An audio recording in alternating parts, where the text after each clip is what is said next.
hymn 113. And Danny Satterfield's going to come at this time and give us this hymn history to Have Thine Own Way, Lord.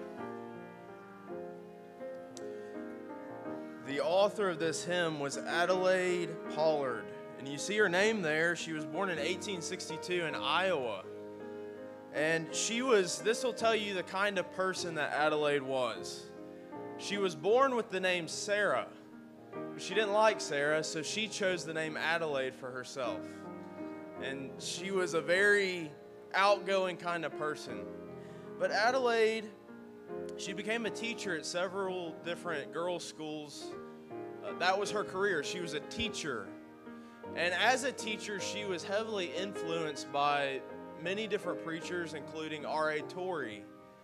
And it was in special meetings and revivals where she longed for and desired for God to do something greater in her life. She became a very zealous Christian woman. She was the kind of lady it was further than just being ambitious. She had vision. She had vision for the things of God. She wanted to see God do something great. And so she taught. She was a great teacher. She was a very articulate, very passionate teacher. But there came a point in her life where it was not enough. Teaching, she felt as if teaching was not fulfilling what God had for her life. And so she began to pray. And she believed that God wanted her to go to the mission field, to Africa. And around the turn of the century, 1900, 1902, she began to work to make that happen.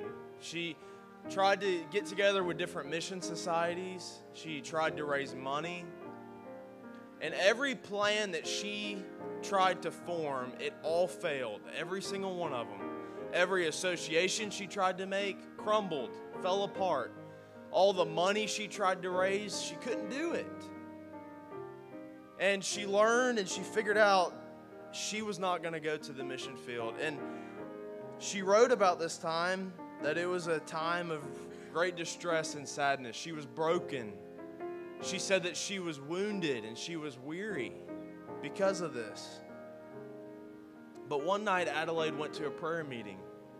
And in that prayer meeting, she heard an old woman praying. And the old woman prayed, "But it's all right, Lord. It doesn't matter what you bring into our lives. Just have your own way with us." And this little old lady had no idea that anybody heard her pray. But she had no idea the help that prayer would be to Adelaide. Just to have your own way, Lord. Do what you will with us. So Adelaide went home that night, and she began to pray, and she began to surrender. It was a good thing that she wanted to do. It wasn't a bad thing. She had a good desire. In fact, she was very zealous about it. But just because it was a good desire, it didn't mean that it was God's desire. And she had to be broken of that. And she wrote the words to this hymn, "Have thine own way, Lord. Thou art the potter, I am the clay. Mold me and make me." And you may think, well, why are we singing an invitation hymn? Why are we doing this now? I think we should have invitation hymns at the start of things more often than we do. And I heard a preacher say one time, you should never sing a hymn like this unless you mean it. Don't let the words come out of your mouth unless you really mean, "Have thine own way with me, Lord." And can I tell you, there's no place like being in that place where it doesn't matter what it is. You are His, and you're surrendered to do whatever He has for you. And I wonder, have you and I traveled to that place of surrender that Adelaide had traveled to? If you haven't, now can be that time as we sing this hymn. Would you stand and think about these things as Brother Scoggins leads us? Amen. Let's sing this out together in 113 all together. Have thine own way, Lord, have thine own way. Thou art the potter, I am the clay.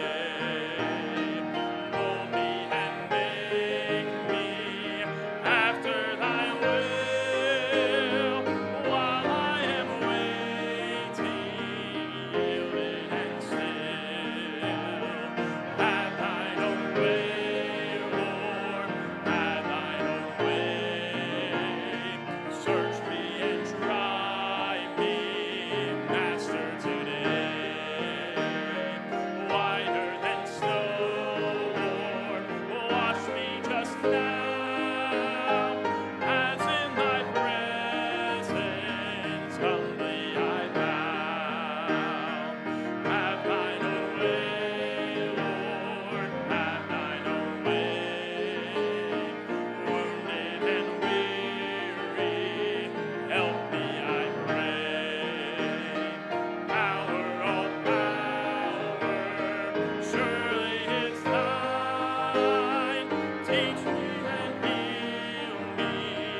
Savior.